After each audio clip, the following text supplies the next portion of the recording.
People who were heavy drinkers had both poor mental health and poor physical health. The Those, dose determines the poison.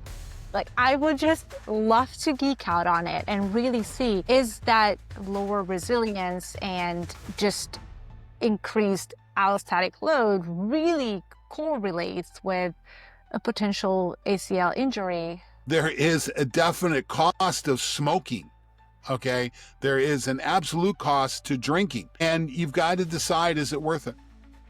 100%. And HRV and resting heart rate, those are the metrics that literally show the impact pretty much instantaneously. Absolutely. Like, you can see it the next day. It's the hormones combined with the stress that if we take the load off of the stress profile and we create regenerative or resiliency developing behaviors, it lowers the impact, but you still got to get the problem solved. 10 years No. later, in my mid-30s, that is no chance that I could ever do that. So What we're learning is that I didn't need to practice harder. I needed to recover better. welcome back, everybody. Thanks so much for joining. We had a dense number of topics that we want to cover today. So Don, tell me a little bit about, before we dive into everything, what's going on in your life? Well, Klaudia, when you said we have someone who's dense, I thought you were referring to me. And no, I'm a little thick-headed from time to time. You have me both. I had the best experience this morning. I had a former student of mine that I taught back in 2012, 2013, reach out, and she's become expert in pelvic floor. She's an occupational therapist now, does a really good job. We'll probably do a podcast with her on Life Over the Horizon. It makes me so happy when my students, it's like they're my kids, and I've got, but I didn't have to pay for them to go to college. But when that happens, it makes my day, and I'm just happy about it. That's good. So that's a nice little follow-up after that call. I like that. You sent me an interesting article the other day, which pretty much has become the topic of one of the topics that we're going to talk about. And it's interesting to see how now there are more studies coming out, how our behaviors earlier in life are impacting our physical and mental health in a very profound way. Tell me a little bit about how you found that study and why it caught your eye. Well, I'll tell you where I found the study is Dr. Elizabeth Yurth from the Boulder Longevity Institute had posted something on it. And listen, there are very few practitioners out there better than Dr. Yurth. I mean, she's top shelf. And I saw it and I went and looked and I thought, wow, this is a really interesting perspective, particularly in the fact, Klaudia, we talked in our last podcast, we were talking about nicotine delivery systems and the cost of smoking. And there's some interesting data out there that like 5 years after you stop smoking, your risk profile is consistent with a non-smoker. Well, this article looks at it a little differently. This article looks at multiple behaviors that we do as kids and the fact that they do carry on into adulthood. What we do in our first third affects our second and third third. And for those of you listening that haven't heard us, the first third of your life, we talk about that's your learning phase. The second third is your earning phase. And your third is your phase. It's where you get to, the benefits of all that education and earning. You get to use it yourself. And basically the article's saying is that, you know what? All that drinking you did in college, you're probably paying a price for it. So, that's what really caught my eye. It is really eye-opening to think about how when we're younger in our early 20s, we think we're untouchable. Nothing affects us. I remember being out having college nights 2-3 times a week, and I felt still okay. I still woke up and did my tests and did my studies. I can't do that today. 10 years later, in my mid-30s, that is no chance that I could ever do that. So it's very interesting to see if I had done those behaviors for an extended period, I would have had a lot worse sort of outcome, both physically and mentally, especially if I had combined it with some other maladaptive behaviors. And I just want to kind of frame this to our audience, what study we're talking about. So it's a Finnish study that looked at about 300 people from 1950 1959, born in 1959. And then they followed them. Oh, you were born in 1959? No, I was born in 62, but they're looking at baby boomers. Okay. Yes. So they're going Okay. to boomers moving forward. Yeah. Well, So yeah, boomers moving forward. I didn't even know that it was considered boomers. I guess, yeah. Anyways, so they, boomers through 63, just for what okay, it's worth. good to know. And then, so they were looking at these individuals across various stages of their life. They started to ask them survey questions and looked at medical data. And when they were 27, 36, 42, 50, and 61, and see how smoking, heavy drinking, and lack of activity impacted their both physical and mental health. And it was just very interesting to see how all of those behaviors, the longer they were part of their life of those individuals, they started to notice increased depression or physical resilience, as well as mental health issues. So it just really poses the question how we may seem untouchable in our youngster ages, but at the same time, if we are not paying attention and if we're not being moderate with all of our behaviors that may not be the healthiest, we are paying the cost later. Listen, there's clearly a price to pay. I mean, that's what we've learned. And you know, back in 1980 through 1985, in 1986, undergraduate and graduate, Klaudia, we went hard. Okay. We had this philosophy. We trained hard. We went to school hard. We partied hard. Okay. They're Yeah. all three were there. And listen, we didn't have an indicator that said, yeah, maybe you want to back off a little bit. There might have been good advice, but there was nothing there. Klaudia, we used to have 6 o'clock wrestling practice. We had a conditioning practice at 6 a.m. 3 days a week. I guarantee you, I showed up for over half of those still drunk. Okay. Because we had been out till 3 in the morning going hard. Yeah. Not only could I do the practice, but I could probably do the practice well. Okay. Was I doing it as well as I could have? Well, what we're learning is that I didn't need to practice harder. I needed to recover better. Hmm. We didn't use terms like recovery or intentional recovery or things like that. We weren't thinking in those terms. We were like, listen, if I can do the work, I'm good. And so there was interesting behaviors back then. Listen, the amount of time I spent in a weight room back then is going to deliver benefits throughout my life. I'm still carrying a boatload of lean mass and a boatload of of bone quality that will benefit me late into my third. Probably, truth be told, I'm probably carrying a little too much, but I'll take too much than not enough any day. So but those behaviors, there's positive and negative, but what we now have is there's evidence that those negative behaviors, you pay a price for them. If we had the technology that we have today, we could have seen the impact of the behaviors in real time. Another story here that when I was working with the wrestling team, I walked into practice one day, and one of our 4-time All-Americans, he was probably sophomore, junior at the time.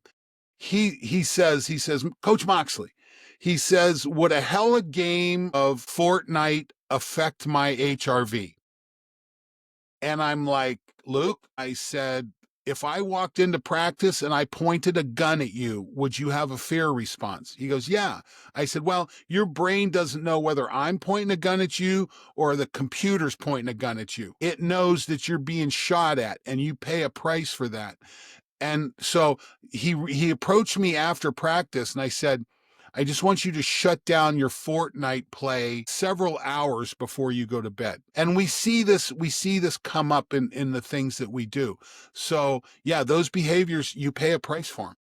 That's very interesting. They measure these behaviors like drinking, lack of exercise, and smoking, but they didn't particularly measure stress. It would have been, I mean, all of these obviously put a high load of stress on the body, but like Yes. the example you brought up with that video game, it's a stressor, but it's not necessarily something super tangible, but it's a stressor that your brain registers as a threat, activating the sympathetic nervous system and hence down regulating those recovery mechanisms, And perhaps. that's okay. That's just the body working the way it's supposed to work. I mean, there's nothing wrong with that. I don't want to Listen, the poison is in the dose, okay? And we can't forget that with anything that we do. So whether it's video games, there's a little bit of stress. A hormesis is good. It disturbs homeostasis. When it becomes too much of an allosteric load, so hormesis and homeostasis is typically considered short term. Looking at short term, allosteric load is long term. Okay, what's causing these big shifts long term? You can counterbalance them too, but this was like one of the really first good articles that we've seen that says, you know what, you're paying a price here. And it's the first time I've seen this. It's the first time I've seen this really in the literature. Grandma and Ma knew about it a long time ago because they've been telling me about it my whole life. But it's the first time it showed up in the literature. Yeah, and we'll put that in the show notes for our audience to take a look at if they want to take a deeper dive, because obviously all of these studies are long and lengthy and take some time to really unravel. And it's interesting, I found that all of these behaviors, obviously, they started to show the cost within the 50s, Yes. 60s, which kind of leads me and made me think about this other study that Stanford did just late last year, showing how we age not necessarily in a linear fashion, but there are these clusters of aging that happen Yes.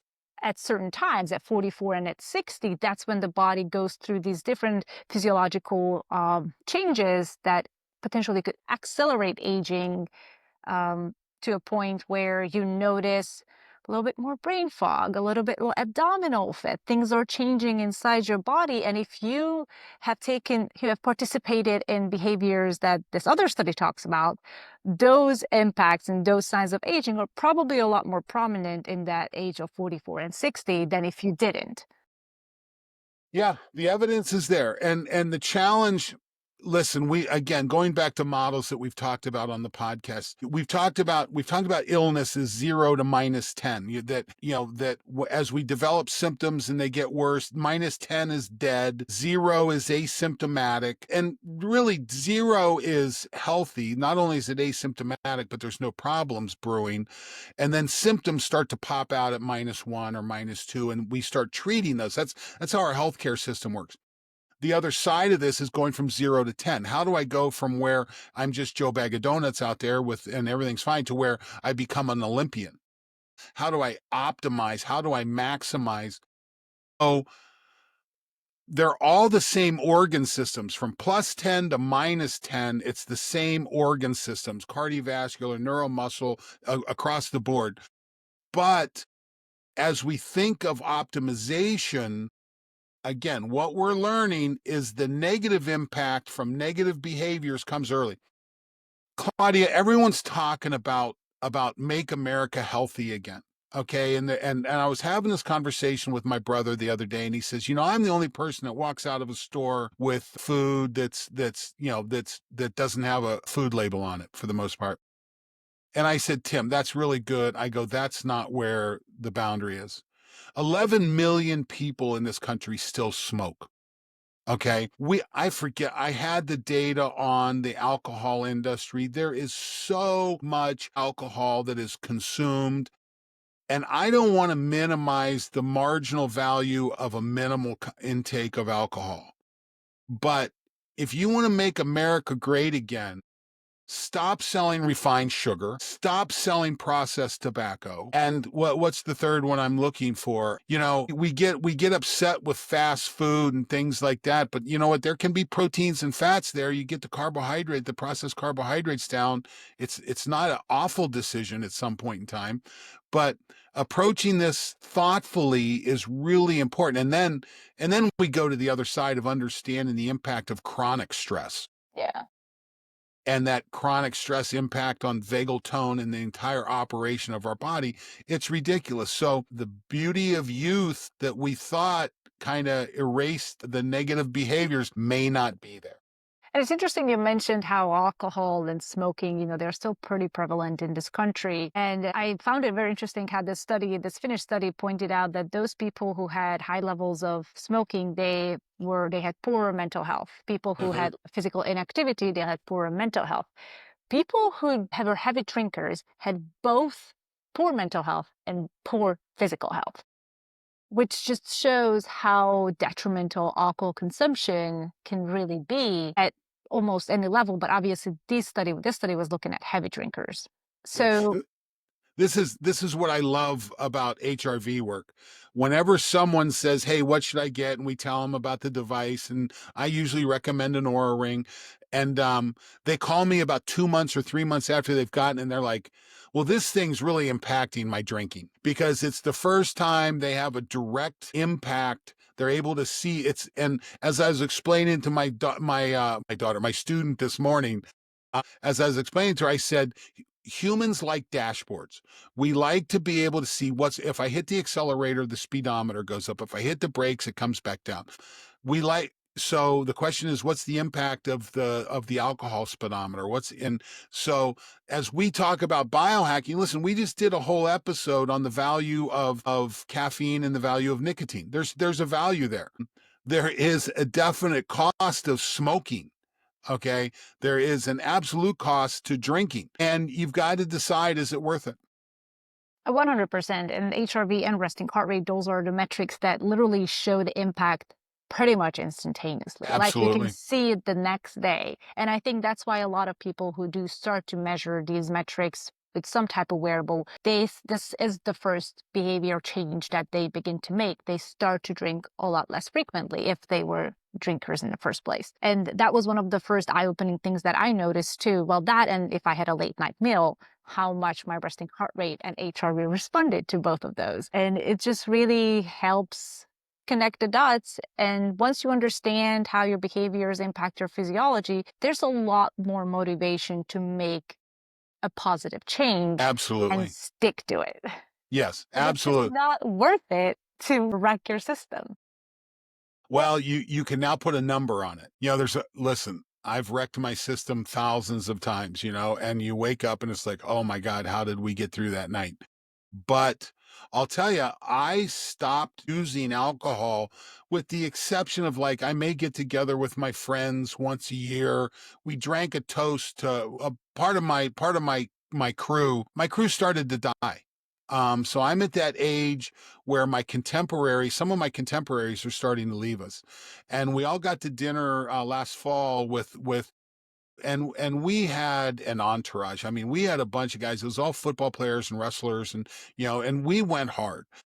Well, we lost one of those guys about 2 years ago, and it's the first time we'd all been back together. And we were big ouzo drinkers. Uh, I would not have guessed that that was your go-to. Oh my God, there's a whole story, but we were big time Uzo. So we were all at dinner, and we drank a shot of Uzo to Jim. That's the only alcohol I've had in 2, maybe 3 years. And you know what? If I go down to an Ohio State football game and there's a tailgate, I won't drink beer. Okay, because that's a chronic thing. You start one, you work your way through. I mean, back in the day, you work your way through the 12 pack, but but I don't drink beer anymore. I'll drink typically my drink is tequila, good tequila, really good tequila, margarita in a margarita, or even a skinny margarita straight. But I'll have one, and that'll be it for months. So yeah, when you start to figure out and you realize you don't have to have it. Okay, Yeah. that's the beauty. Once you have the personal information that gives you permission not to participate in the social process. I was talking about this with to my student this morning. I talked about, we make a decision, the decision leads to a behavior. Behaviors become culture. Okay. And so culture typically influences decisions, and it creates that circle. Well, if you want to break the circle, I think you have to inject data after culture. So you have culture that's influenced by data, which changes the decision, which changes the behavior. With changes of behavior, you have a change of culture, and it starts to cycle that way. So this is the beauty of putting data into the process. And we now have some really cool tools for adding quality data to the decisions that we make. I do love that you mentioned all of that culture aspect because we see this happening the past couple of years. A lot more people are starting to choose sobriety, like Hmm. completely going sober. And I think it has to do with the data showing the correlation between all of these behaviors, particularly alcohol and the detrimental health effects. So many people, it's become not just dry January. A lot of people, a lot of my group of friends, they really aren't as much of a drinkers as they may have used to be. Yeah. So Well, it's cannabis still in a helps with that culture. too.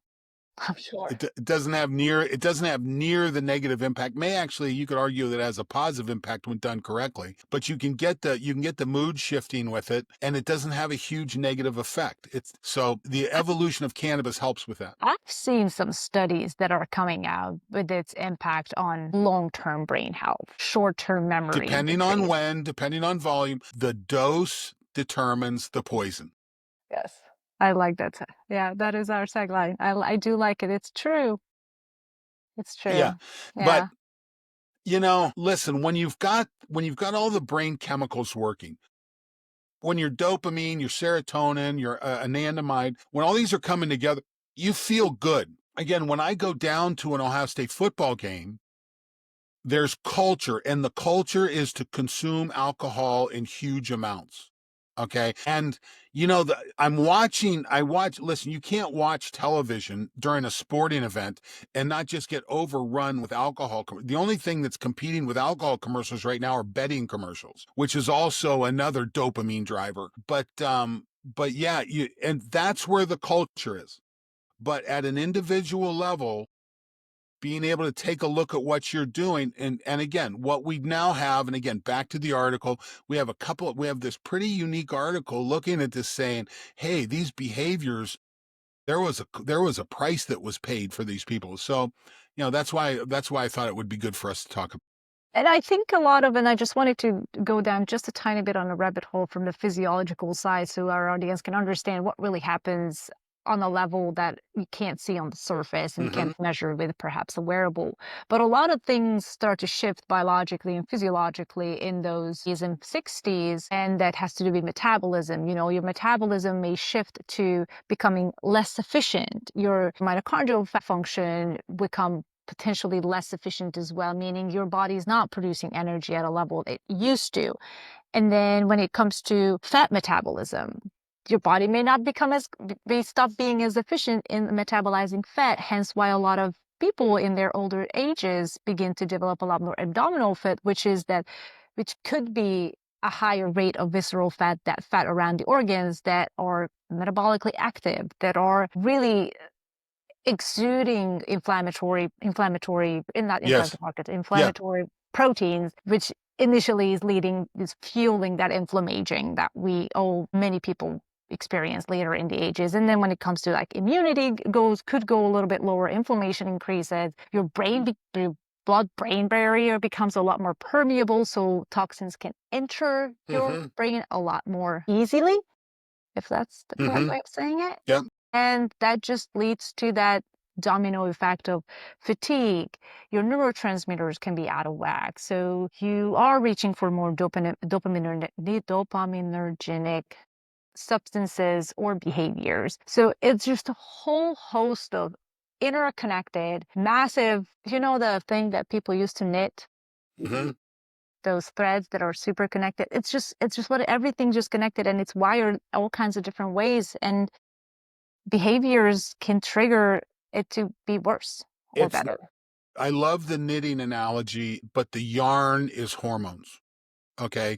This is what's so important. And this is what changes. Okay. This is what changes from early childhood. Again, it goes back to making babies. Okay. Our hormones are typically driven around making babies. And when we're younger, both men and women have much higher levels of testosterone. Women have a much more elegant estrogen progesterone combination that goes with that drives their cycle. But when we take a look, it's about making babies. Well, as we move through that baby making phase and we move past the middle age, the second, third, We then start to, the body says, ah, you don't need this anymore, and starts to shut it down. This is where hormone replacement therapy is so beneficial.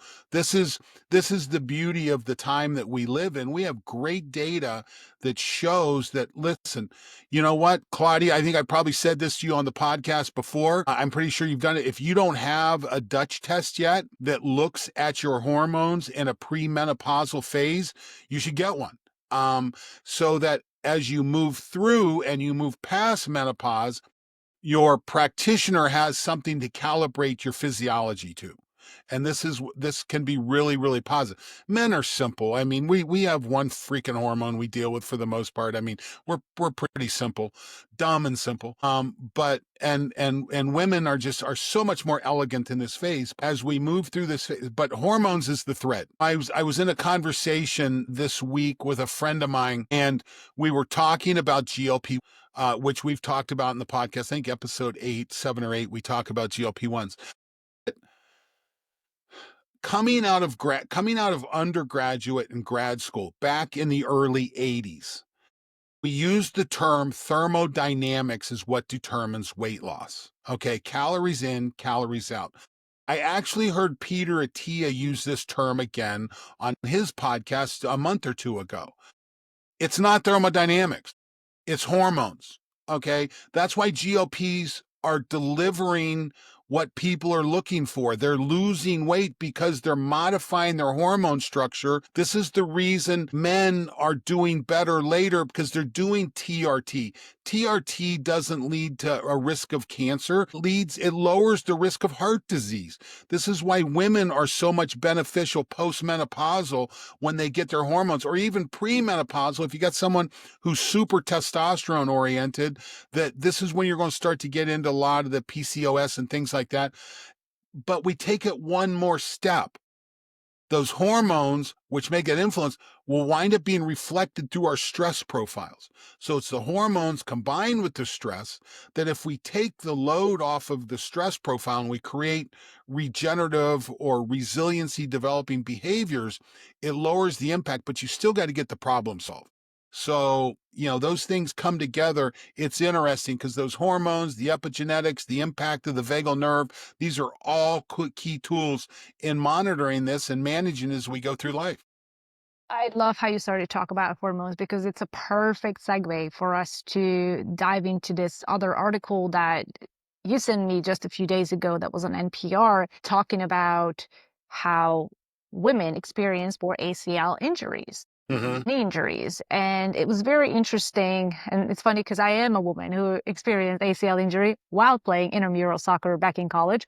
So very easy to relate to it. And there is no one size fits all for anything, but there's a shift in how women should train compared to men, and not be treated as small men, as I'm hearing a lot of people talk about women not being small men.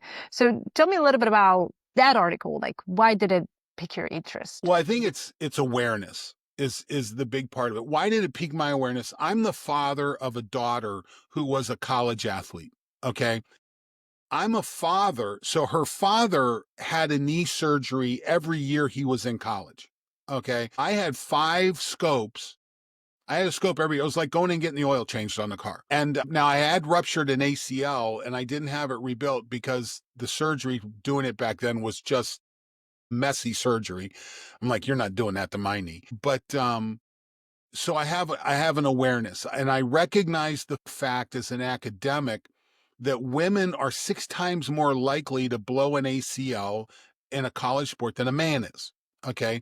So you go and we look at what the issues are. Well, women deal with a thing called Q angle. Your hips are a little wider, they come down, and they create a different stress at the knee. So depending on the notch in the knee where the ACL connects, that notch a lot of times will shear the ACL off when you do the stop pivot go. So there's anatomical difference, Q angle, notch. There's hormonal differences. There are estrogen receptors on the ACL ligament. Think about that. Okay. So we know that hormones contribute to a difference. Now, I don't want you to walk away from this and say, oh, I'm on my period, I can't practice. No. Or I'm on my period, I can't compete. No, that is not the case. Okay. But recognizing how and I believe there is an opportunity in sport and conditioning for someone who really understands the female hormonal process and can integrate this into practice development. Now, let me go ahead and let me add one other factor to this is that when Jacqueline was over at Northwestern, we were talking about the fact that Northwestern had put in they have this gorgeous facility that they can practice in and that they have games in when it's cold right there on Lake Michigan. It is beautiful, but it has field turf. And apparently they popped like North Carolina 2 seasons ago popped 6 ACLs in 1 season. Northwestern had a similar situation. Everyone says, oh, it's the field, it's the field, it's the field. No, it's not the field. The field is just a trigger. There's something about this athlete, the one half the team did fine. Actually, more than half of the team did just fine. What was the difference between those 6 athletes and the rest of the team? This is where sports science comes into play. How are we screening athletes? There's really good screening tools out there for athletes to look at strength. And we know that a lack of strength or an imbalance of strength, either top to bottom, front to back, or right to left, can express itself with a higher risk of injury. So this is where strength and conditioning comes into play. We need to be stronger. And I do think most women need to be stronger. We don't have that emphasis. I think that also applies to head injury in women as well. I think that melon shaking around up there, you need a stronger neck if you're going to put it in athletics to control that weight. So stronger is better, but also taking a look at, you know what, I don't have data to back this up, but I'll bet there's going to be a point in time we're going to see a rise in injuries following finals or right before or during finals. When stress, when the allosteric stress on that athlete goes up because it's being contributed by academic, social, all these things. Now, this will also be reflective through HRV. I think we're going to get to a point in time when we can look at an athlete's readiness. We can have a factor and say, you know what? I don't want you going full bore today. I don't want you going. And let me clarify this. By the way, I've been listening to our podcast and it makes me crazy how I shift subjects in the middle of the sentence. So I try not to do that, but I just did it again. But when we look at this athlete and their readiness, if the athlete's readiness is low, the intended training load for an athlete with a high readiness becomes toxic. Okay. This is so that athlete may not even be ready for it. The coach shouldn't take this personally. We don't know. Listen, this kid might have got a call last night. Their parents are getting divorced. There's something going on with a test. There's something going on with their life. And all of a sudden, their resiliency is down. Well, we can ignore it, or we can make this part of how we manage athlete load and pay attention to it. I was talking to I had an earlier call and I was listening to ESPN a couple of days ago, and they're talking about the rivalry between LeBron James, Kobe Bryant, and Michael Jordan. And who was better? And they brought up the concept of, well, athletes today play with load management. They don't even play all the games. Michael did. And I'm like, well, you can thank HRV for that. The ability to measure readiness, resiliency, and if I'm LeBron James and I'm making that kind of money and I've got that, I'm using load controls. There's no two ways. And I realize you may have bought a ticket to that game and you wanted to go see LeBron play on the road. Well, sorry, you're going to see the Lakers play. If I'm LeBron, I'm sorry, but not sorry. That's such a beautiful, so many sound bites there that I can cut because it just sounds very, very good. And it's a very nuanced way of looking at how training should be, whether it's for men or women. And as you were talking, how we will have data on future stuff, it made me think I really want to know. It would be interesting to look at in retrospect, if these athletes would be measuring their HRV for years upon years, at night, and see, for example, if 6 women on that team had ACL injuries, what was their HRV That's that exactly. previous night. Like, I would just love to geek out on it and really see, is that lower resilience and just increased allostatic load really correlates with a potential ACL injury? You're exactly right. But here's the point. Let me add one other piece to this. I just got a call from another one of my students not long ago who coaches at another Division One school. They're dealing with, and they're in the NCAA tournament right now. They're dealing with concussion issues. So they have athletes who were formerly concussed, who have been cleared to go back to play. So I'm not making recommendations for concussion treatment. I'm making recommendations for cognitive performance following that when they return to play. That's a spot where I can make this recommendation. We were talking about creatine, we were talking about SPMs, we're talking about using ketone bodies for energy, we're talking about meditation, we're talking about vagal nerve stimulation, all of those things. But so we were working with one of their players, and I get a call a week, 2 weeks, well, 3 days ago. Hey, my draw control person just concussed herself too. And if there's two players you need to have sharp as a tack on game day in women's lacrosse, it's draw control and goalie. You've got to have them there. She's like, is the recipe the same? I go, and I had to make the statement, yes, once you're clear to play, the recipe's the same. If they're not clear to play, you have to go to the doctor for the answer. So this is, our language around this is really important. But I said, let's have a meeting and let's talk about putting an Aura ring on every athlete on your team so we have the data to work with. And when your athletes come in, let's do the clearance testing. For instance, one of the best tests for ACL, for strength and stability in hips and legs, there's a Cincinnati Sports Medicine knee program that they did, and they have you jump off of a 1 foot box. You film it, and we look at the vagus in the valgus in the knee when you land and jump again. And the person who can't control that is at higher risk of ACL injury than the person who is very stable. I guarantee you, when my daughter went to Ohio State from my training facility, when she did that test, her knee was rock solid. And you know what? She got through 4 years of college athletics without a knee injury. Now, so did a lot of other people on the team.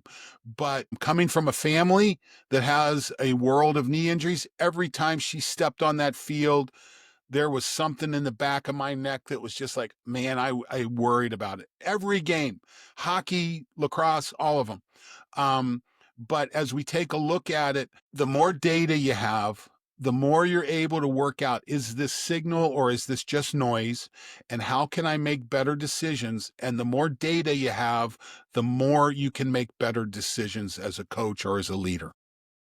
So true with other parts of our lives. The more data we have, the more analytics we have about anything in our life, whether it's finances or any type of travel plans we have, the more data we have, the more educated decisions we will make. And it's just really starting to become mainstream in the world of athletics and training to use these wearables to make more personalized training plans and protocols for these athletes so we're not overloading them, but also not underloading them when they can really handle stress. You know what's really funny about that too is that there was 3 occasions when I was at Ohio State with the wrestling team when I went to the coach and I said, you've got some bandwidth to work here. If you want to push these guys harder, you can. And the coach looked at me, he says, no, no. He says, we've done everything we need to do. That was pretty cool to see. Listen, if you want to pour gas on the fire, you can. He says, no, no, set the gas tank aside. We're not going to use it right now. And we wound up having pretty good seasons back then when we are doing that. So it's nice when you can give that, because there was a time, the guys go home for winter break and then they come back. We have a short 7 to 10 day window between when they come back and we start the Big Ten season. And normally that's a really difficult training session right here. It's the last time we can do a really deep dive into conditioning. Well, we had this practice set up for the first day back. And the guys came in and I did their HRV profile and I went to the coach. I go, no, we cannot do what we had planned. Their HRVs were in the tank, the worst I'd measured all year. What'd we learn? family stress is the worst stress of all. Okay. Once we gave them a night in their own bed, and we all we did was drill, light conditioning, things like that, brought them back, and boom, all my numbers came back up to where I wanted them. And we, again, let's pour the gas on. But boy, we did make that one decision that time. I'm like, we can't push these guys. They are not ready for it. So that was fun making that data driven decision. That is so interesting. I have noticed before how much things that I don't recognize as potentially a nervous system stress show up in my data. And I'm like, is this how my nervous system is reacting to this? There you go. I've got some stuff to work on here. Yeah, no doubt. No doubt. We are on the edge. We are just looking into a whole new area of health, wellness, medicine, performance, with our ability to monitor on a daily basis. When I go see my doctor, I actually step into his office once a year. I probably have two virtual, because you got, for scripts and all the things that you do, you have to have virtual meetings. So, and again, I'm a nomad, so I can't always go to his office. But the blood work that he has from me a year ago is valueless. Now we've been working together long enough, and I've got nice long profiles on everything that I do. We'll do the blood work this time, but I will interpret it. And if I see something that I don't think's right, we'll get on the phone and work on it. But yeah, the way we practice medicine is there's an opportunity to do it better. Yeah. Well, and it's not just medicine, training, life, living, this is, we live in a, listen, Peter Diamandis had a thing online the other day, talks about we live in the best time ever as far as longevity, health, things go. Now, again, we if you watch the news, you'll think this is the worst thing ever right now.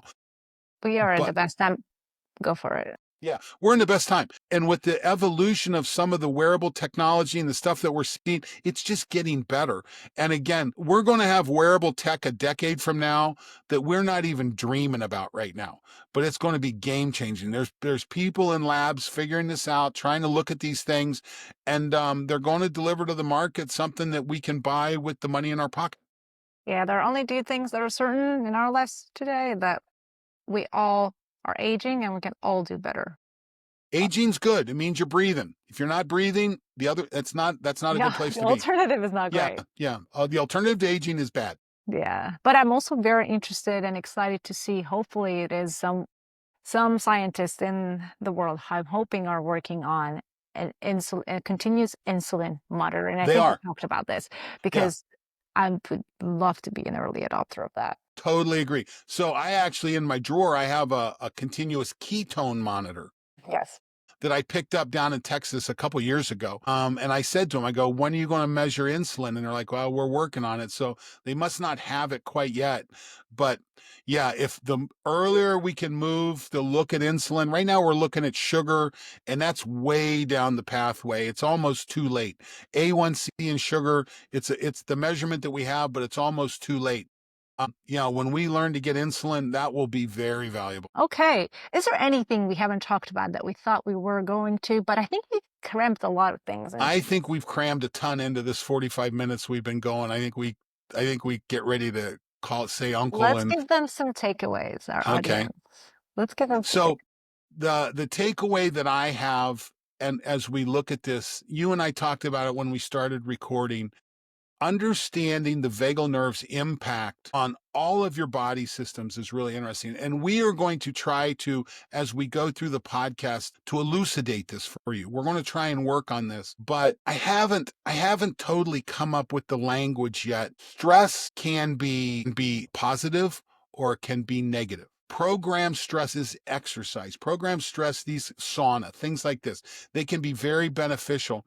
Whereas the negative stress, the distress or eustress was the word I was just trying to come up with. Eustress is a positive stress. When you exercise, you build capacity, you build resilience, you build these things. Distress typically takes away from you, takes away from your ability to respond. You pay a price for that. It moves back through your body, eventually getting to your organs, your vagal nerve, your brain, and is significant. And as we're learning to optimize health, we have to pay attention to it. We do, and it might sound like we're saying all of these behaviors that we talked about early in the podcast episode are bad and you shouldn't do them. It almost sounds like we're telling people not to live and not to try things. No, no. But it's about moderation. And I love how we talked about the dosage is the dosage determines the poison, because you can have your night out, you can have a little better, but it's not about consistent long-term behaviors that you consistently do, because those are the ones that are going to be impacting aging at a rate that you do not want to deal with. So one of the things that I wanted people to take away with, and it all revolves around this whole idea to get you to become 90% healthy, is to do most things right and allow your body to recover. If you are a listener in your 20s, you need to preload your system with a lot of, strength training, a lot of the things that preload your body to build up that resiliency. So when things start to shift, your body can adapt better than potentially most people. I like to think of it in terms of having a fragility score and a resilience score. Mm-hmm.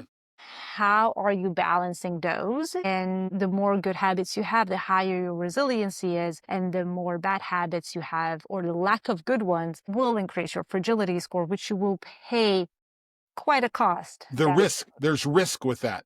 There's risk. Yeah. Um, one bad night of sleep won't have an effect if you've got a good week behind it. But one good night of sleep won't make up for a bad week. Okay. One exercise session won't make up for the fact that you missed the last month. But 7 good little exercise sessions, if you need to miss a day, you're going to be okay.